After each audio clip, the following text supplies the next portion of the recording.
Good afternoon, everyone. I hope everyone's doing well today.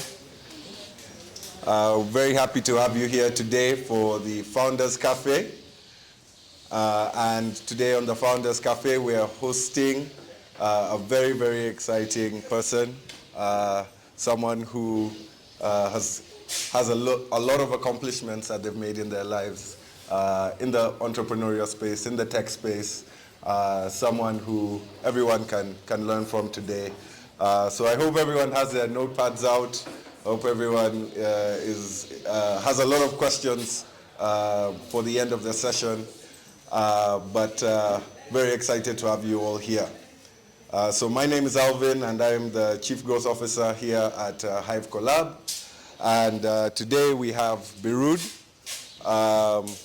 Mr. Beerud is the co-founder and CEO of Gupshup, which is a smart messaging platform that enables developers to build messaging services and bots that work across all channels.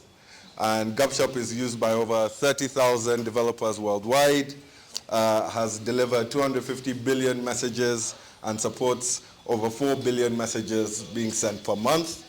But Mr. Beerud was also the founder of Elance, and I'm sure some of you here have heard of Upwork. But Elance was the online freelance platform that pioneered the gig economy.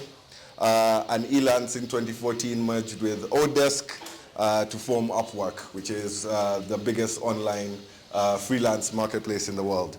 And today more than 2 million businesses tap into Upwork to find and hire top freelancers that they need for work that they're doing. So everyone, let's just give Mr. Beerud a round of applause for joining us here today.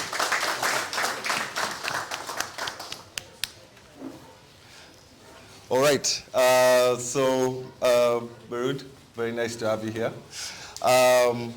So after that intro, everyone knows that you've founded 2 very successful companies, 2 unicorns actually. But I'd like to take it back before all the success.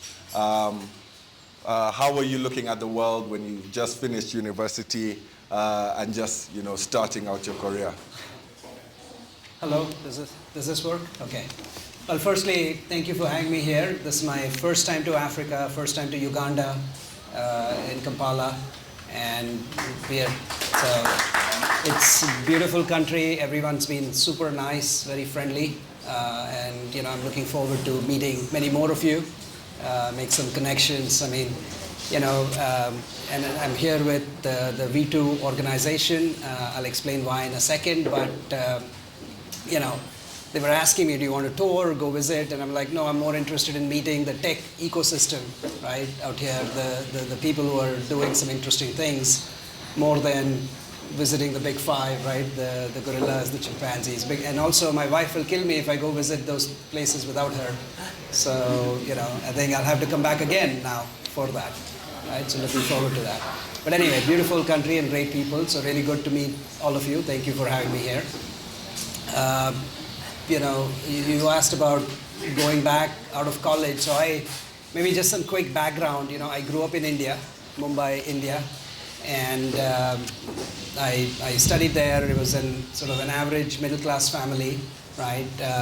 But I loved math, I loved puzzles, and I was fortunate to have a good academic record. So then I went to college, also in India, at IIT Mumbai. And then after that, I went to graduate school in the US to MIT to study computer science. And then I've been there since. I had maybe 4 or 5 years on Wall Street. But after that, I've been a serial tech entrepreneur. I founded first Elance, which is now called Upwork, and then Gupshup. And happy to tell you more about it as well. But to your question of, I guess just coming out of college, right? In the early days, you're just eager to learn, absorb, not just what they teach in the classroom, but also outside, right? What's happening, what are people doing with this technology, what's the impact you can have in the real world.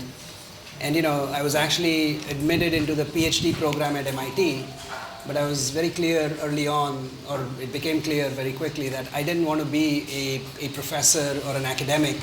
I wanted to work have real world impact. And I think this was now in the mid 90s, where the internet was just being born, right?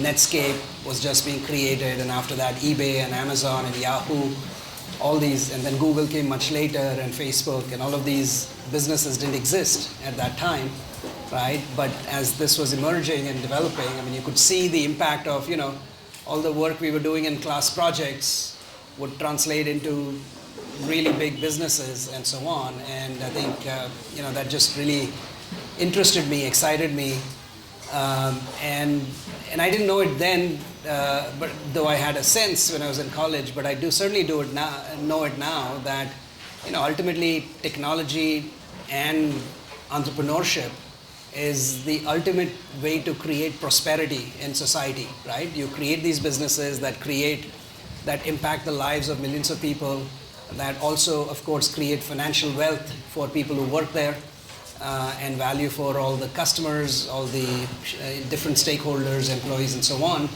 And that's how, right? And if you think about the magic of Silicon Valley, right? So a few companies did it, I think started with HP, right? Back in maybe 1930s now, so nearly 100 years ago.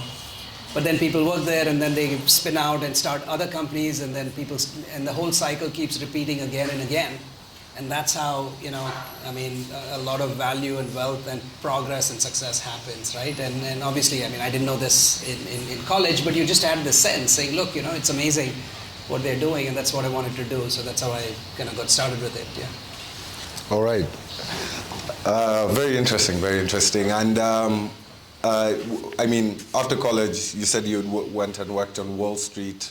That decision when the decision you made to leave Wall Street and enter into entrepreneurship, what inspired you to do that, and in particular in relation to Elance? Yeah, I think one of these things I've heard, which is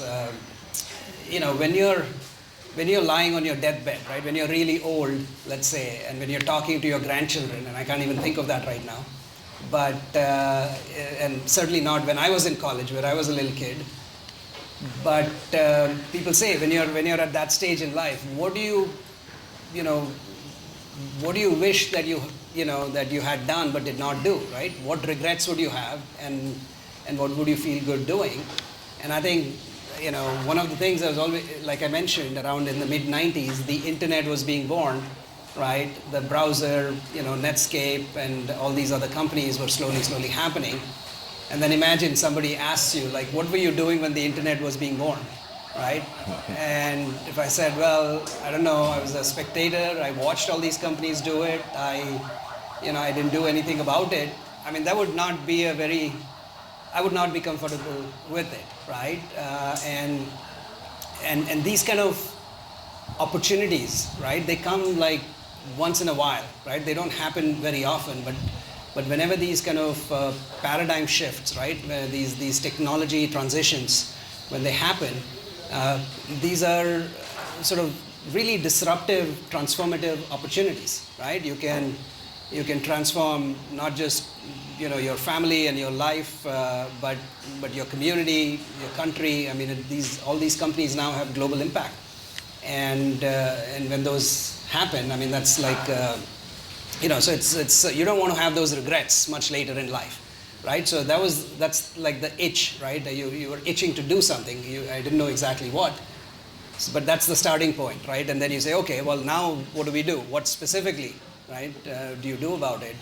And I think at that time, so coming out of graduate school, like I said, I was studying computer science, and between IIT, MIT, and so on, I was very good on the technical side, but I didn't have enough business experience. So I said maybe Wall Street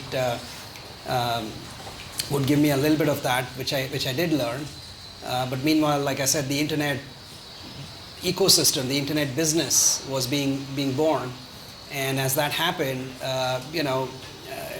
so we were now, I was in about 97 or 98, and you just sit down and look at, you analyze it, right? We spent nearly 3, 4, 5 months just sitting, me and my co-founder, were just discussing every day, kind of like in meetings like this, right? And you know, I'm sure you have friends and co-founders and so on, and you're just chatting, saying what's happening, why is it happening, what's succeeding, what's working, what's not working, and then where is the next new opportunity, right? Because you don't want to repeat something that someone else has done, because then, you know, they're already ahead of you and you're going to compete. But you don't want to do something that's so far out that nobody might use, right? So you kind of have to figure out where is the opportunity, what's going on. And I think the way we ended up with Elance was, you know, usually when they say when you're thinking of ideas, you really want to start with your own experiences as much as possible, because you want to work on things you know, right? If you know nothing about it, it's really hard to do that. So in my case, you know, it's really just 3 influences, right? One is, coming from India, I knew that there are talented people all over the world, right? Not just in India, but in countries all over the world. But then when you come to Boston or New York, you know, people would tell you all the time, saying, oh, I have a hard time finding a graphic designer or a logo designer or a writer or a programmer. I'm like, there's millions of people in the world, and how can you have a difficult time doing that, right? So one was that as an immigrant, I had that perspective. 2 was, you know, as a computer science graduate, I saw the power of internet. And you know, all of us take this for granted right now, but in the mid-90s, people were still asking, what is the internet good for? What are we going to do with it? And people slowly realized it's great for connecting people, right? There are 2 people anywhere in the world, they don't know each other, but can connect, right? It kind of sounds obvious now, but it was a very, very new idea in that time frame, right? So sort of having worked on these things, it gave me that perspective. And the last one was, with my Wall Street background, I kind of knew that you could create these marketplaces even for illiquid or unstructured securities, right? Like, can you create a market for logo design, for graphic design, for translation, for, you know, software development, and so on. So anyway, you take those 3 ideas, you know, the sort of the global perspective, right? You know, the marketplace perspective. And then the services thing, partly also, as we saw that Amazon was already successful, eBay, they were doing the commerce of physical goods, but we said services, you know, was the next big opportunity. So anyway, you combine all of this, you get sort of a global services marketplace, which is what we called it then, and now, you know, and it's kind of funny, right? I was preaching remote work in 1998, and then it took like 2 decades and a pandemic for it to now become conventional wisdom. So I was, I don't know, blessed or cursed with being way ahead of my time. And it was very difficult. You won't believe it. People would ask like, oh, can we trust somebody that we don't see? What if they run away with my money? They're in a different time zone. Do they even speak English? Are they going to be professional? You know, I mean, this is 25 years ago, right? So I think obviously the world has changed a lot since. You don't get that anymore. But those are the kind of things that you have to deal with as a early entrepreneur. That kind of reminds me of the story of the founder of Airbnb when he pitched the idea that strangers would live in your home, right. And people laughed him out the room. And now Airbnb is a global enterprise. So I guess it's just about time with a lot of innovations that come out. Yeah, exactly. I think, you know, but see, it's sometimes people think that there's like a magical moment of inspiration, right? And usually it's not like that, right? I mean, even this idea that I just described, saying, oh, let's connect people, connect strangers, okay, great idea.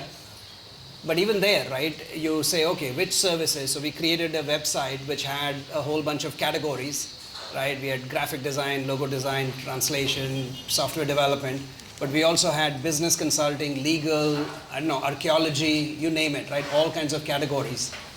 And what you find is it doesn't, I mean, it's an interesting idea, but it doesn't work. Nobody's looking for archaeologists that way, right? Nobody's looking for, or legal services, you know, it's a very high trust, very sensitive things, or maybe an accountant. Nobody's looking at, I mean, you know, maybe because people are doing, you know, crazy things with accounting, but nobody wants to share it generally with a stranger, right?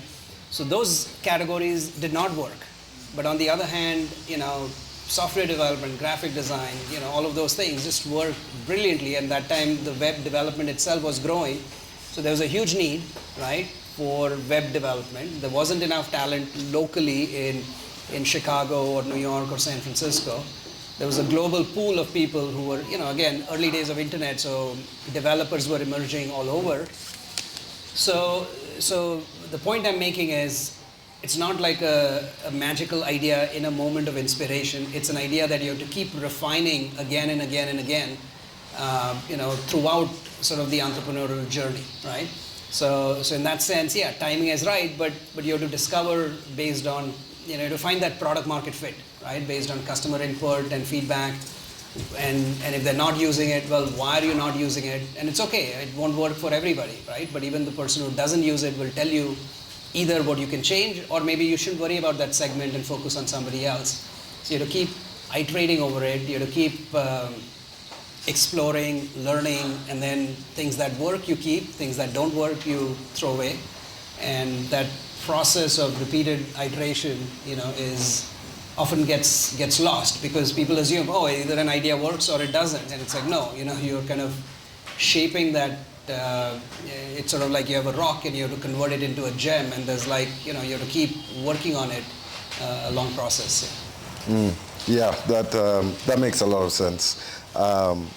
And kind of looking back still with, the time that you did found Elance, as you said, it was still in the very nascent stages of the internet.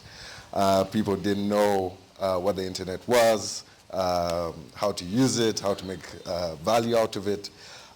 So how did you go about building the team that went through this journey with you? Yeah, I think, the way I think about it is, entrepreneurs, everybody can hear me, right? Even if the mic goes off and so on, right? I think when you're starting a venture, you have very little. You have no money, you have no resources, you don't have a team.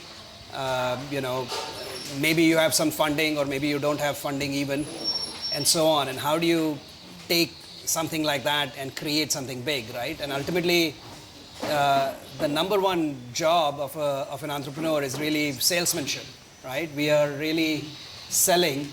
You're selling to employees, you're selling to investors, you're selling to customers, you're selling to everybody that you interact with all the time, to media reporters, right? So first, your own passion, your own conviction, your own belief is important, because if you don't believe, then nobody else will, right? So that is important.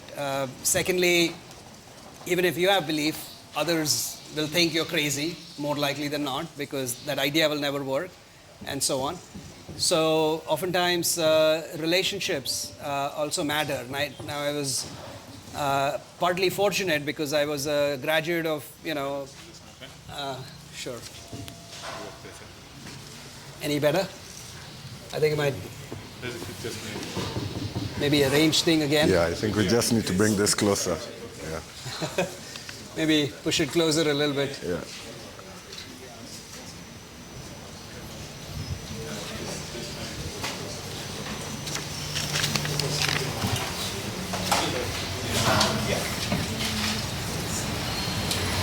Okay, I think we can keep going, and hopefully the technology will cooperate. I'm sorry, remind me, what was I talking about? So yeah, building a team, right? You're kind of, I was a graduate of IIT, where fortunately a lot of my fellow classmates, a lot of IIT graduates actually come from US, from India to US. So really just called up some of my classmates, and I'd done course projects with them, and I said, look, we're starting something real. Do you want to join? I think even for fundraising, it was other classmates, well, not classmates, but alums from the same institute, but maybe they were a few years older than me, and they had started companies before, so they, maybe they had exits, so they had some capital, and they helped us, both gave us some money, but also found some other people who can invest in us. So we ended up raising $1 million, which then allowed us to, but that's not a lot of money if you really want to, build a team and scale up and so on. We had to build the technology, you had to get all the hardware and so on.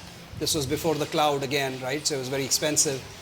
So yeah, it took, but like I said, the most important thing is, and even there, you have to convince people saying, look, we can't pay you whatever salary big companies are paying you, but we'll give you more equity.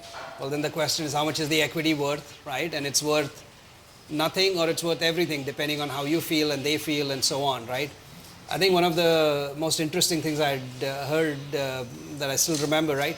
See, when you're starting a company, you're worth zero, right? But mentally, do you think you're worth 0 million or 0 billion, right? That's a big difference, because when you go from 0 to 1, right, will that be $1 million company or $1 billion company? And I think when you think of it that way, it really forces you to think of, you know, bigger ideas, the larger opportunity, and then once you're thinking about something interesting, then it makes it easier to convince other people to join you on your thing, right? Because if you're doing something small and uninteresting, and then you try to get people around and say, look, let's go do this, you know, people will be like, why? I mean, I have more interesting things to do. Mm-hmm. But when you say, look, we're going to change the world and you're going to do, you know, something interesting, I think most passionate, you know, and intense people, I mean, they always want a challenging goal, right? They want to push the limits. They want to do something amazing that has an impact, right? So it's the same thing, right? So that's how you attract other motivated, entrepreneurial style people. And what will happen is it self-selects, right? The people who don't like those ideas are maybe not the people you want in your company anyway, right? Because you want these, you know, missionaries, not mercenaries, right? You want people who are also passionate and not just doing it for the money or because there's a salary. They're doing it because they also want to, you know, have an impact, do something great. So ultimately, just thinking of it, thinking of it yourself, articulating the big idea. Why is it worth doing? Why is it important? How is it going to change the world? What does it mean for you and the community and the wider world at large, right? So I think that helps. Yeah, that's very, very important.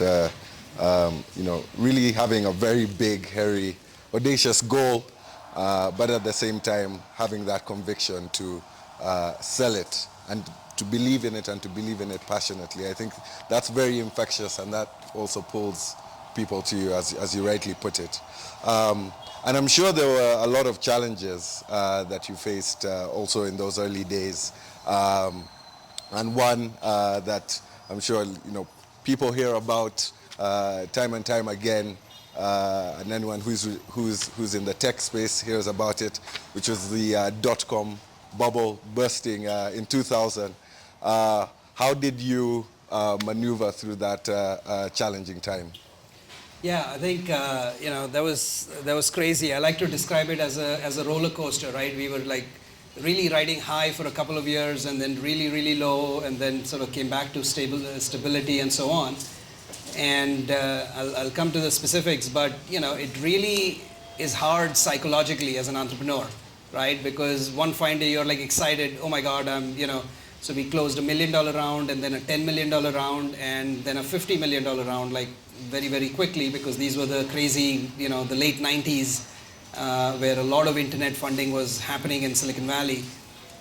So it's super exciting, and like, we are awesome, we're going to conquer the world, we're going to really scale up, become a big business.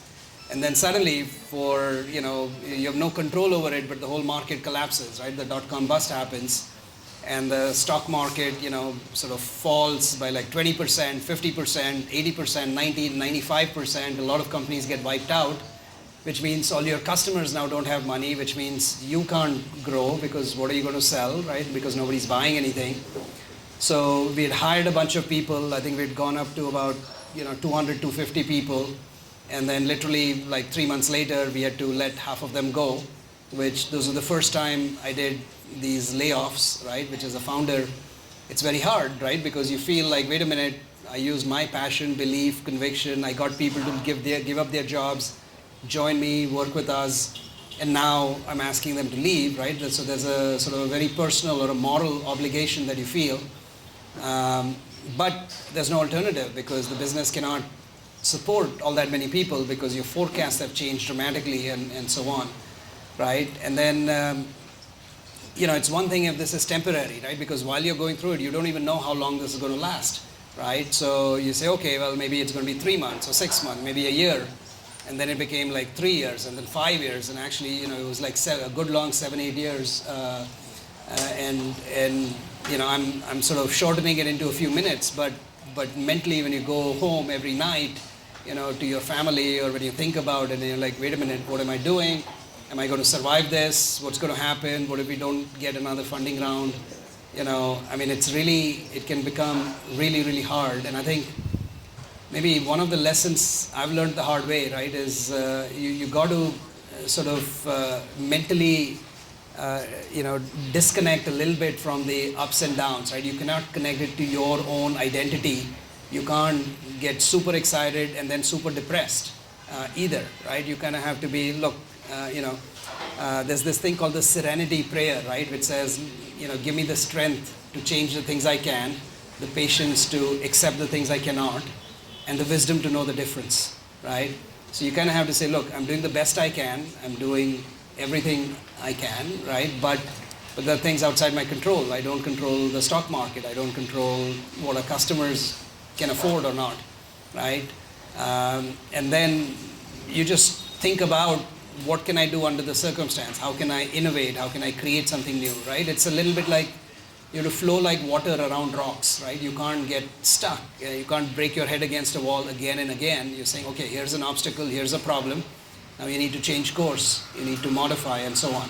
I think some of the things we did, right? So we had to lay off half the people, so that reduced our burn rate, our cost a little bit. We also pivoted a little. We were focused on B2C, but then we transitioned to a B2B model, which was kind of crazy, because then later on, many years later, we came back to the original model, which you see on the website right now. But you know, at that time, we made some of these changes that, you know, and then kind of literally went back to you look at the usage data, right? What are people using? And therefore, you can understand that who can still afford what you're doing, what are the use cases that are working. So the other thing, right, we discovered that in the beginning we were saying, look, you know, you're growing fast, you don't get enough talent, maybe you should use Elance. But once this happened, the pitch switched to, wait a minute, you know, you're cutting cost, you want to do things in more cost effectively, you know, you should use Elance, right? So instead of selling growth, now we were selling cost saving, right?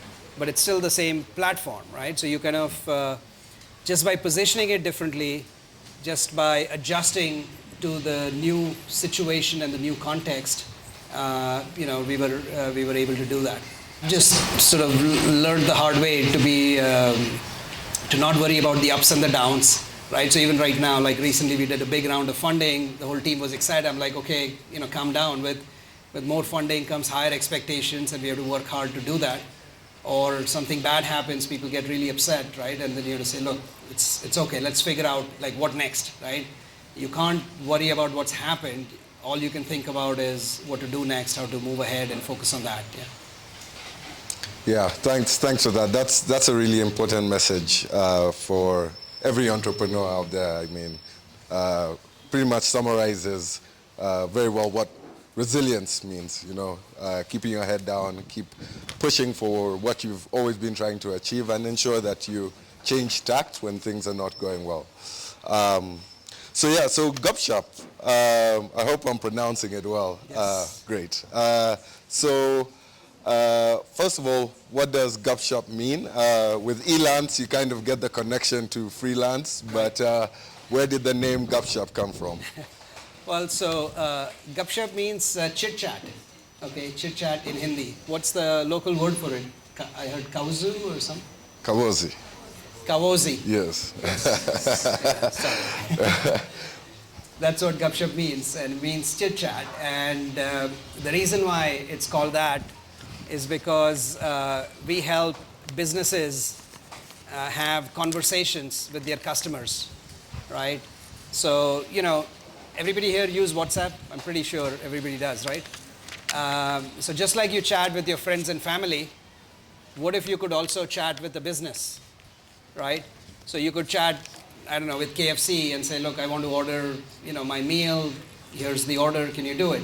Or you could chat with an airline saying, I want to book a flight and I want it, right? Or you could chat with the bank and say, what's my balance and can you transfer some money for me, right, or shopping and so on. So to make it that simple, make it conversational, right? And from the business standpoint, a business can help provide, they can do marketing to consumers, they can provide commerce, they can do payments, they can provide customer support. All of that can be done. And obviously for a business, they might have thousands or millions of people asking questions, so they can't do it manually, they have to do it in an automatic way, right? So then you can have software to automate that whole experience, and that software is called chatbots, right? These are like robots, right, that can have a chat conversation, hence chatbots. So Gupshup, right, helps businesses, sort of build these conversational experiences for consumers to do all kinds of things.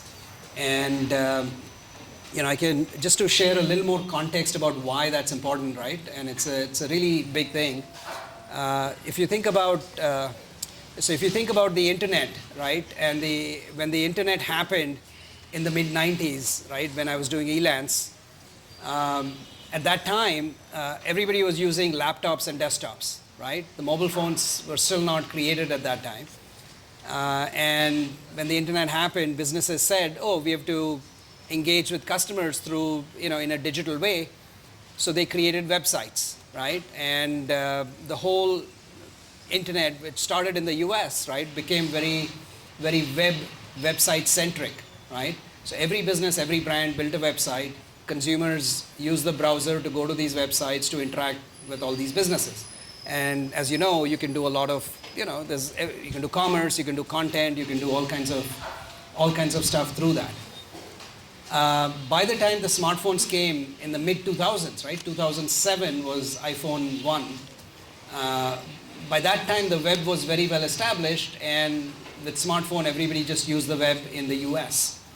But when you think about the emerging markets, right? Countries like Uganda, like India, Brazil, Indonesia, and so on, all of these countries, right, they kind of skipped the first part and leapfrogged straight to the mobile part, right? So if you look at, around you, right, and across the country, there's so many more mobile users, right, and very few like laptop, desktop users and so on, right? So it's a mobile-first ecosystem, and then on those mobile devices, everybody uses messaging, right? Most people have WhatsApp, everybody uses it. So now when businesses and brands in these markets are looking to connect with people, right? If they build a website, maybe 5 or 10% of the users will use it. If you build a mobile app, again, maybe some number of users use it.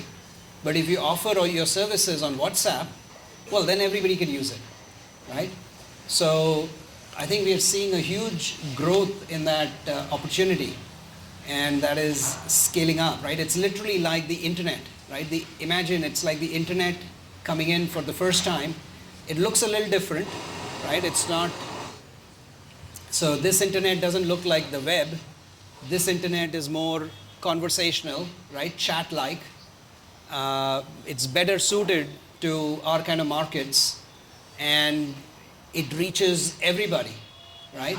So businesses in India, in Brazil, in all these other countries are really picking up. So even companies that have websites and apps, they're finding that there's much greater read rate, open rate, response rate through WhatsApp, right? Because even if they have the app, the consumers, maybe they're not active on it, maybe they don't download, or if they download some other app, then they remove the previous app, things like that. But here with WhatsApp, there's nothing new to download. There's nothing new to learn. The user gets a message, they reply to the message like they do with their friends and family.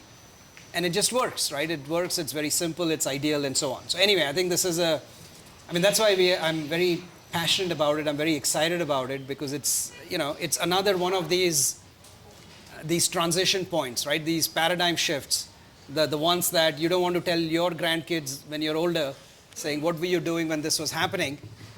Right? When everybody is starting, when it can change the world, it can change how people interact. So I feel, okay. All right, let's see if this is better. Hopefully this is better. All right. I like that because it matches my shirt.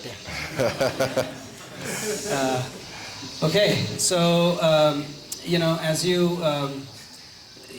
so it's a very significant paradigm shift. It is, and especially for the emerging market. So surprisingly, in the U.S., right, we live in San Francisco, in Silicon Valley, where a lot of people would, when I show them a demo like this, they're like, well, doesn't everybody have the web? Doesn't everybody use like smartphones? Because the perspective there is very different. But when you come to India or Uganda, they're like, no, this is so much better, right? Now I can reach everybody. And once you can reach everybody, that means you can do more interesting things with it, right? So it's literally like the mid-90s. It's the internet all over again in the emerging markets with the right technology that works for our kind of markets and so on. So anyway, I sort of gave a longer answer to explain why this is interesting, but that's what we do, and I'm excited about it.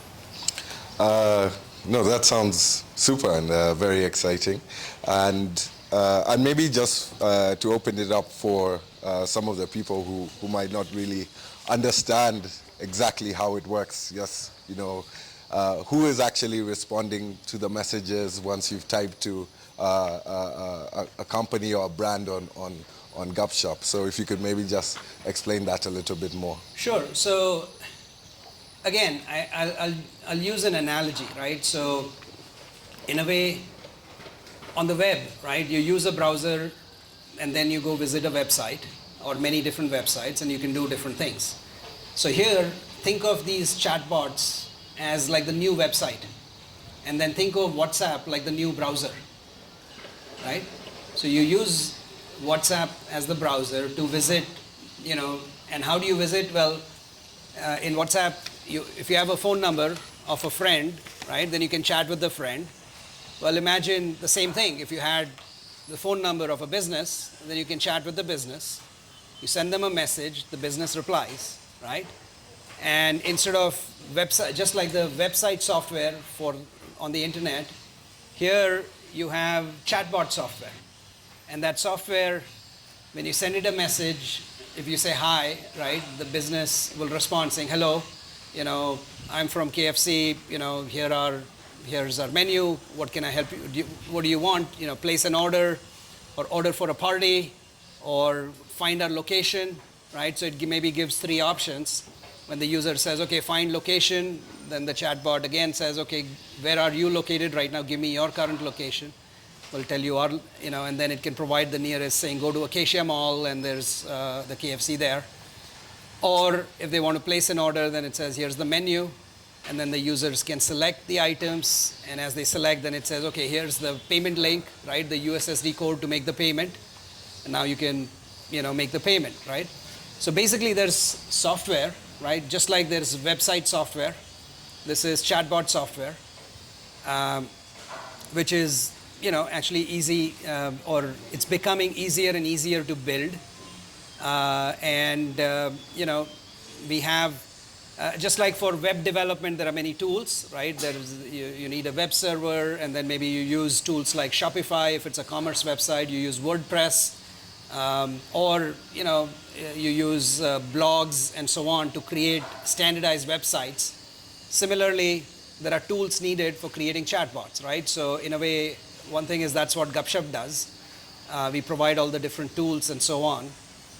But, that's also related to one of the reasons why I'm here in Kampala for this week. So we connected with V2, and they help train underprivileged girls, right, and give them some technical skills. So I'm actually going to request my son, Ansh, can I request you to come up here for a minute up front, and why don't you describe what you're doing? And I'm here because of him. I'm just to accompany him. But I think it'd be good to talk about what V2 does and what you've been doing with the girls as well. Sorry. Sorry to embarrass you and put you on the spot, but you can do that. Maybe stand on that side with the mic, closer to that thing. Hello. So I'm 16, so I'm a high schooler. I'm working with an organization here in Uganda called WeToo, which stands for Women in Technology Uganda. And it helps underprivileged women throughout Uganda to get access to technology as a source of income, to approach businesses, to find employment, etc. So I've been helping them using kind of Gupshup technology to create chatbots for different businesses that they then can approach these businesses with. So I've been teaching them how to create chatbots, the software involved, the coding, using Gupshup software, open source software, APIs, all of these different technology aspects to create these chatbots that they then can approach a business in Uganda. Just hold your mic closer. It's just not working. Oh, it is. It works. Hello? Maybe We try can this. one. Yeah. Hello? Yeah, just speak louder. Hello? Yeah. It doesn't like me. Hello.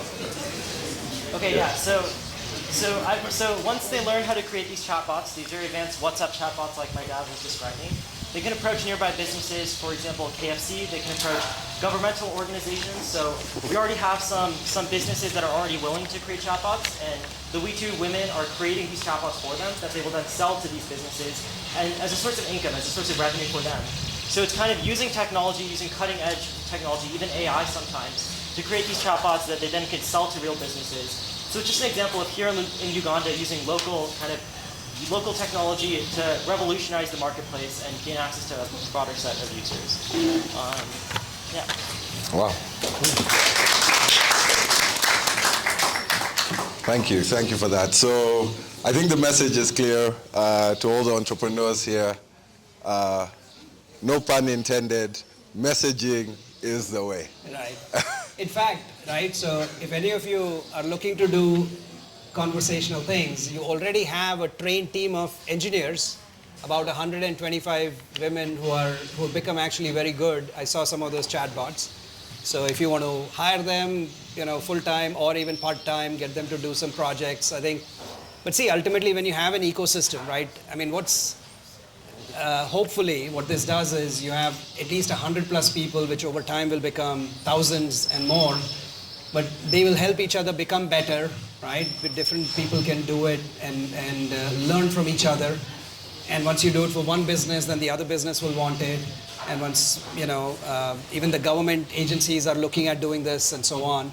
So I think, it's interesting. So I think, I'm sure V2 or maybe Barbara can update you connect you with many of the women who've been doing it, and they're doing a real great job. But anyway, I think that's interesting. Yeah, no, very, very interesting stuff. And I mean, everyone here knows about AI. It's the hottest topic right now. ChatGPT, your son had mentioned the same as well, and how to integrate AI in some of the projects with WeToo. Is this something that Gupshup utilizes a lot as well with the messaging platform? Yeah, no, that's a great question. If you think about, so I hope most of you have been following all the trends, right? I think in AI, it's become much, much more powerful, right?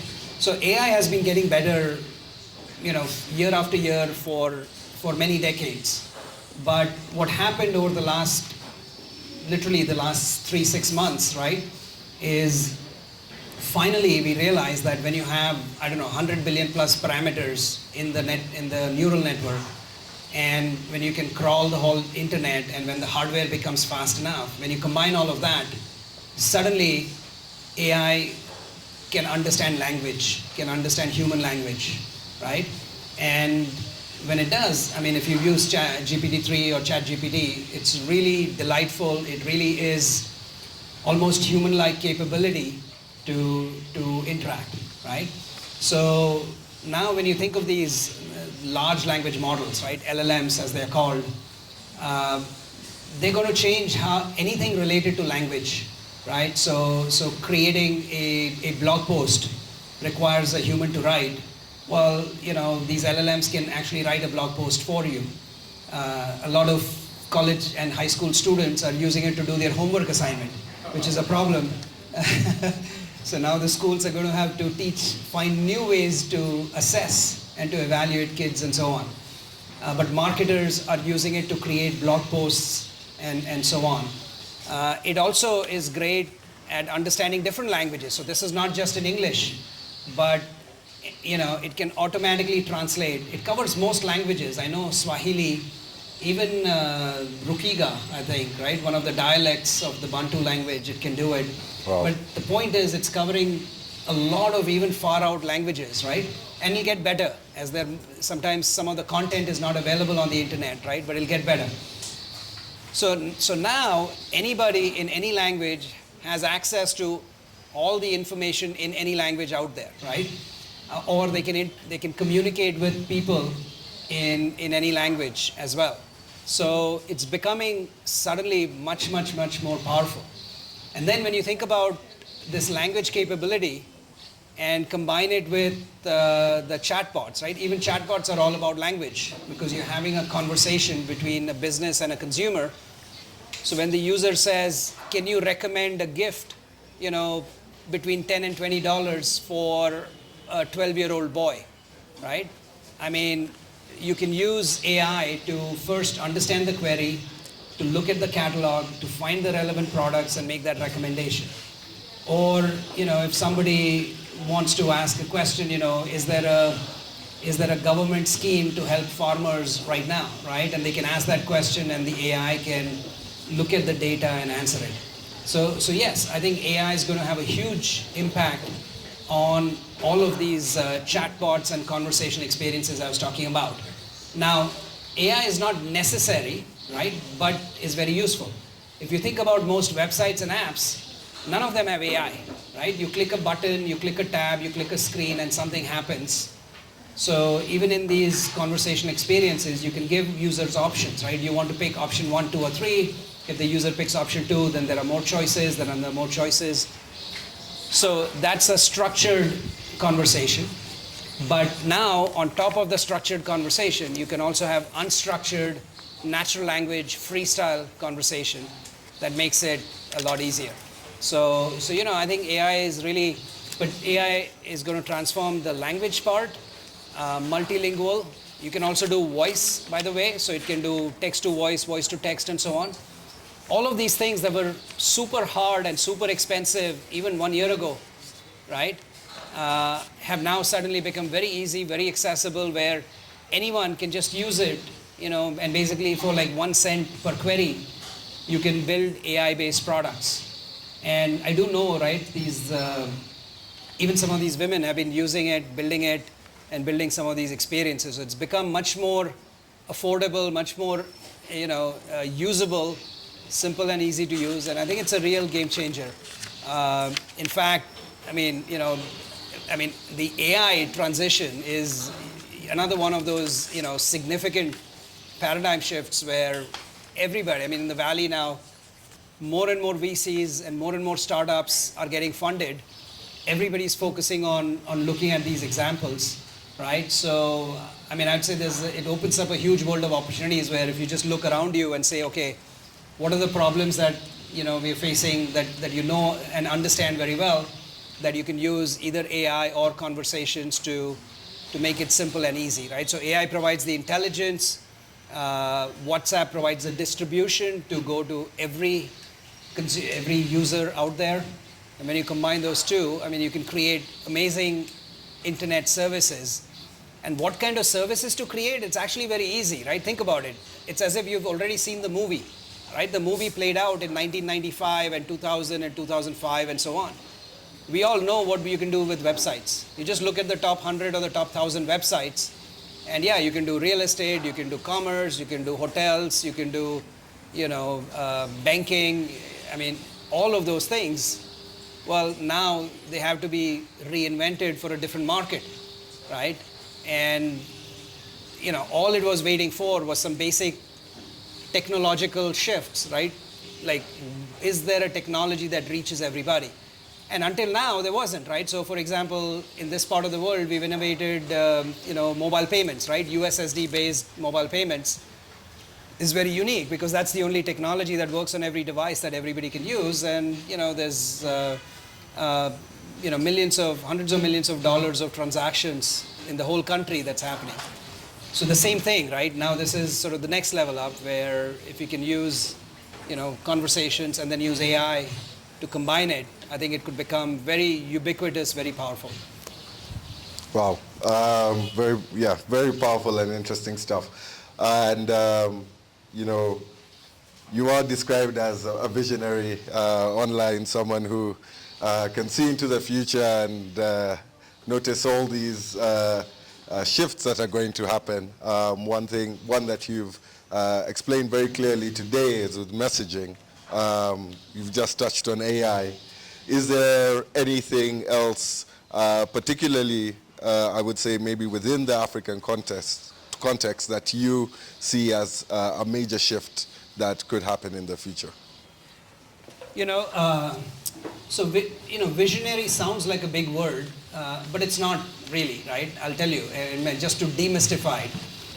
So in Valley, there's a common phrase which says, look, the future is already here, it's just not evenly distributed, okay?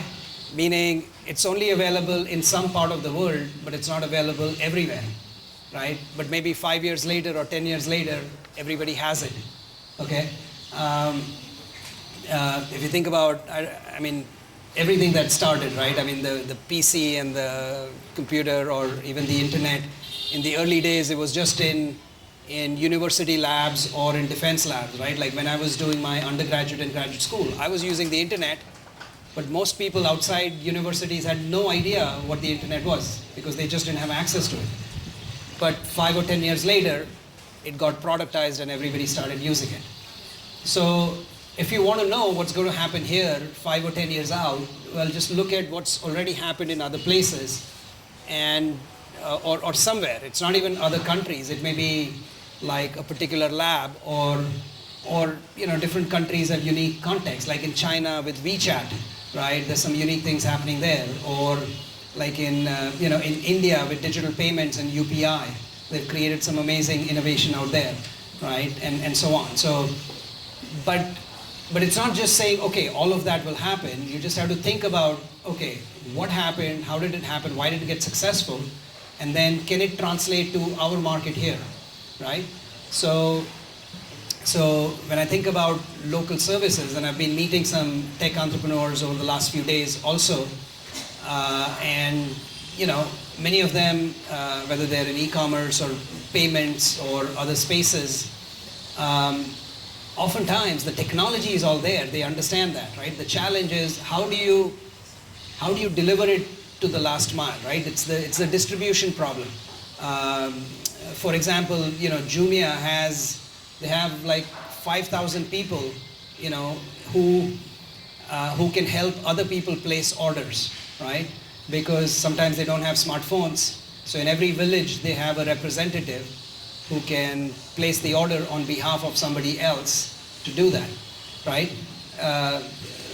So that's the biggest thing I've found, which is, you know, this last mile problem. Because if you can give everybody, if you could reach every user, then building the technology is not that hard, right? So the point is, it's not a technology deficit.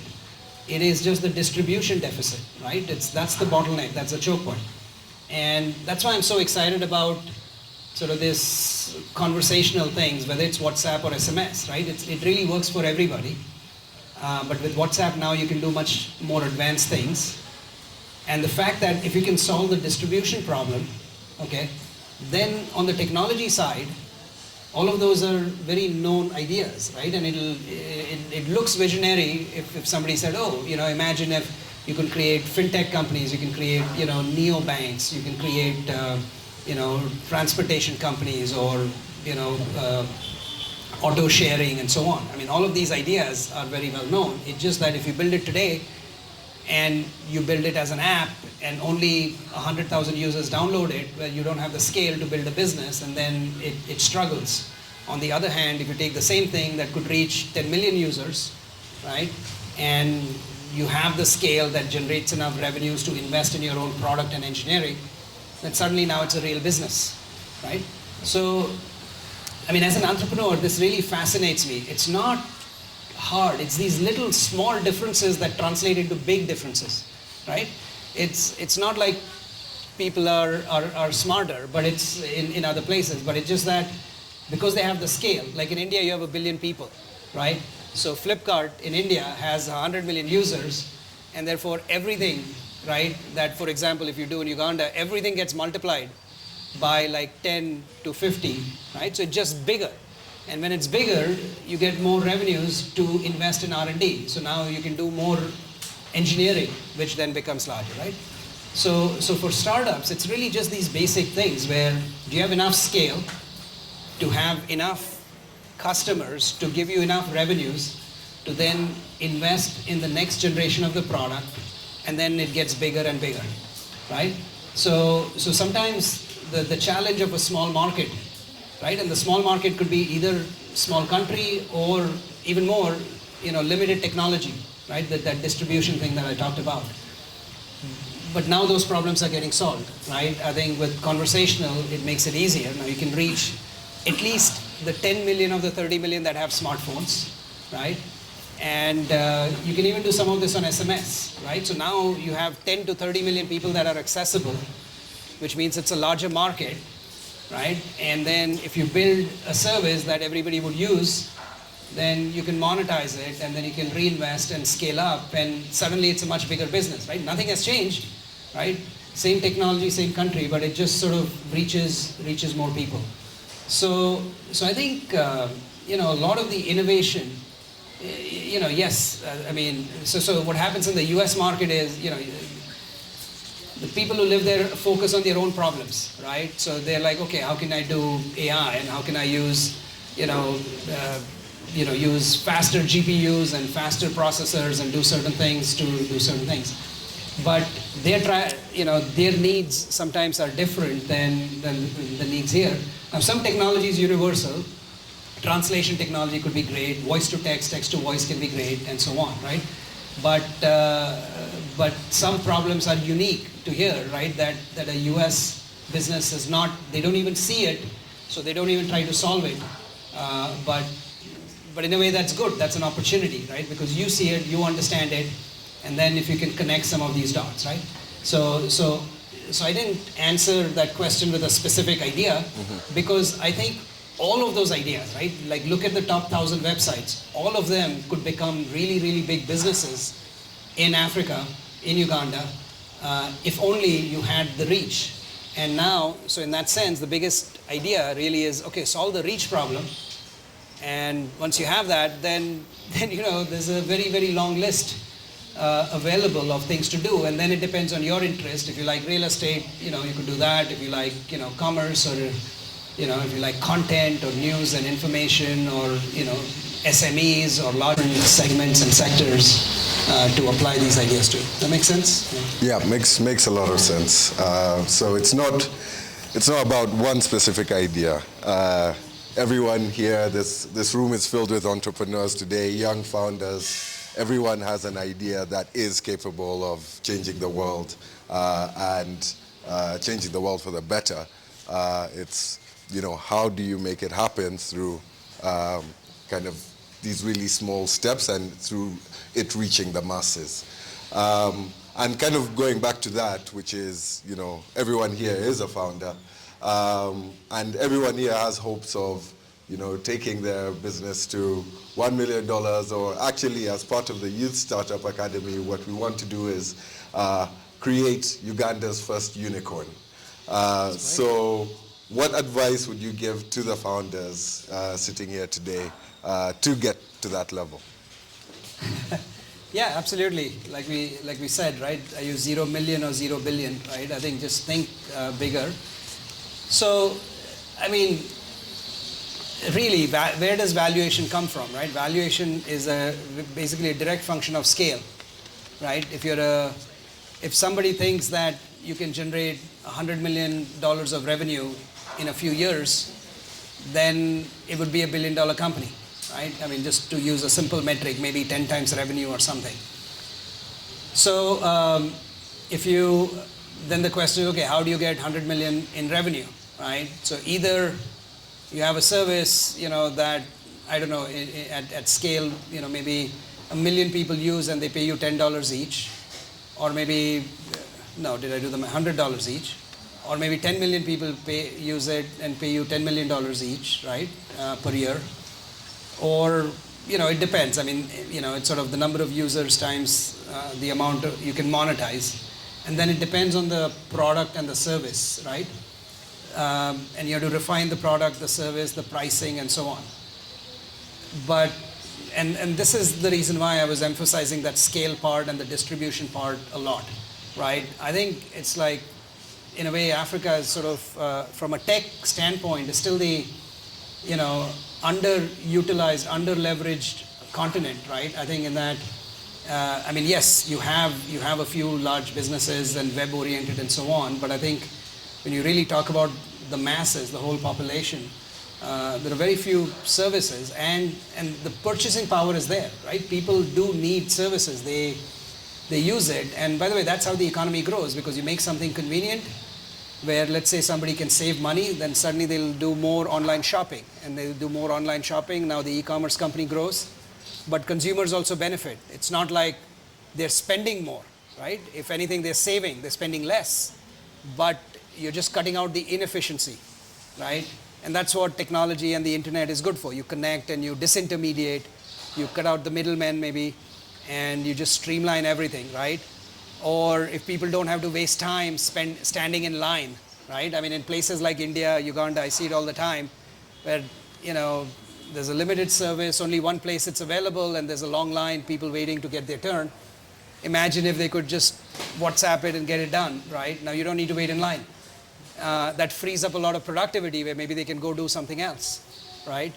Or, there are trained engineers, right? Like, like at V2, we are taking, underprivileged girls that now are becoming really, really good and talented. They are going to build stuff, they're going to build services, and why just for Uganda, right? It could be for East Africa, it could be for all of Africa, because, I mean, once you, like, unlike SMS, where you have to connect with different telcos in different parts of the world, with WhatsApp, it just, you connect once and you're done. I mean, literally, like, in a matter of an hour or two, you could be ready, and then it's up to your imagination to build a service that you can sell to the whole world, right?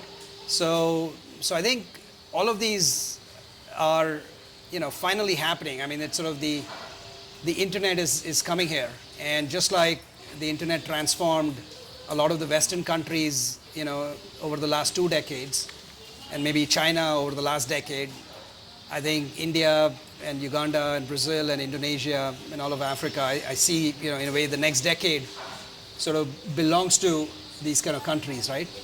And I think the next unicorns will therefore actually lie in these parts of the world. Because I'll tell you, right, like US has a different problem. I mean, if you've been tracking the stock market, it's been very volatile. A lot of company valuations have come down, because in many ways it's a very mature, technologically mature market. So everybody has already bought a lot of software over the last 20 years, okay? And now they're saying, okay, we need to cut costs, so we need to slow down, so they're not buying more. But in countries like India and Uganda, and by the way, that's what Gupshup is benefiting from, right? Because we provide the infrastructure. Nobody ever says, well, I don't want to use WhatsApp, right? Because it just drives more efficiency, right? Think of it, a business can make money even while the businessman is sleeping, right? He's at home, quiet, but the chatbot is answering queries, is booking appointments, is collecting payments, right? Even when they're sleeping. I mean, you couldn't do that before, right? And in the US, it happened on the web. Out here, it's now possible. So I think,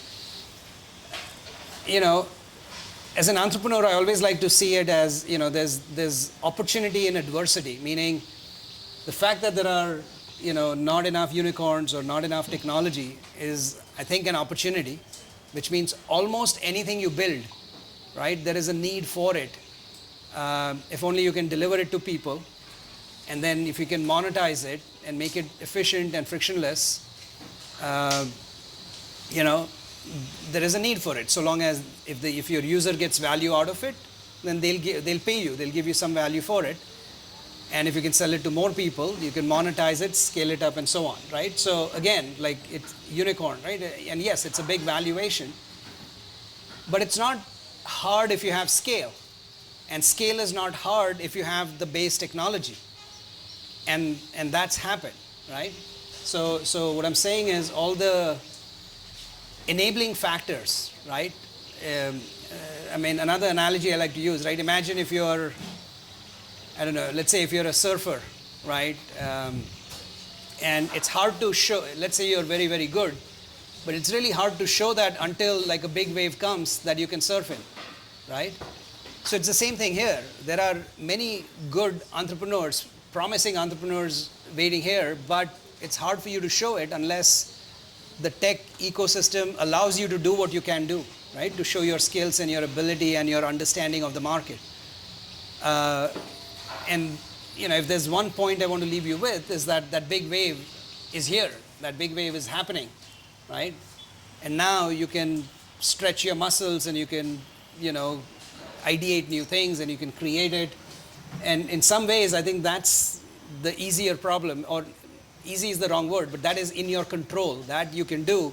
Or there are a lot of pointers you can look at, like I said, other websites or other businesses or other models, and think about, okay, will this be useful in my country or in my region, and so on, right? I think that I know you guys can do, right? It's just the things that's not in your control as well. What are people still using feature phones or smartphones? Are they using WhatsApp or not, right? But even those things are getting better. And maybe one last thing I'll add, right? I hear a lot about feature phones, but what's going to happen is, I've seen this in India, right? Like even, let's say, people who can't afford a lot, right? They might be, let's say, a maid or, you know, domestic worker. They may not have a lot of money, but they will certainly use it to spend on a good smartphone. And the reason is because through that, they earn more money. Because they get the job, they get the opportunity, and then maybe through e-commerce and so on, they can save money, they can figure out the best deals. You know, so suddenly they don't think of this smartphone as a cost. This is actually a way to earn more money and a way to reduce your spending, which then essentially pays for the cost of the smartphone, right? And a smartphone only costs like about $50 if you think about it, $50, $60, an inexpensive one. And if it lasts for 2 or 3 years, that means only $1 or $2 a month, right? Think about it, $2 a month for 3 years, it's like a $75 smartphone, right? So you can afford it that way, and so on. So anyway, I could go on. Should we maybe? Yes. So thank you so much for those very interesting insights. One more round of applause, everyone, for Beerud. The time is given. Very, very informative session. So we have some refreshments at the back, tea, coffee, and some drinks and some snacks. So feel free to go to the back. And if we could ask you all to just kindly push your chairs to the side, to the right side, so that we can free up some space for everyone to mingle, network. And if you want to ask Beerud some additional questions, feel free to step back and do so. All right, thank you, and brings us to the end of our Founders Cafe today. Thank you.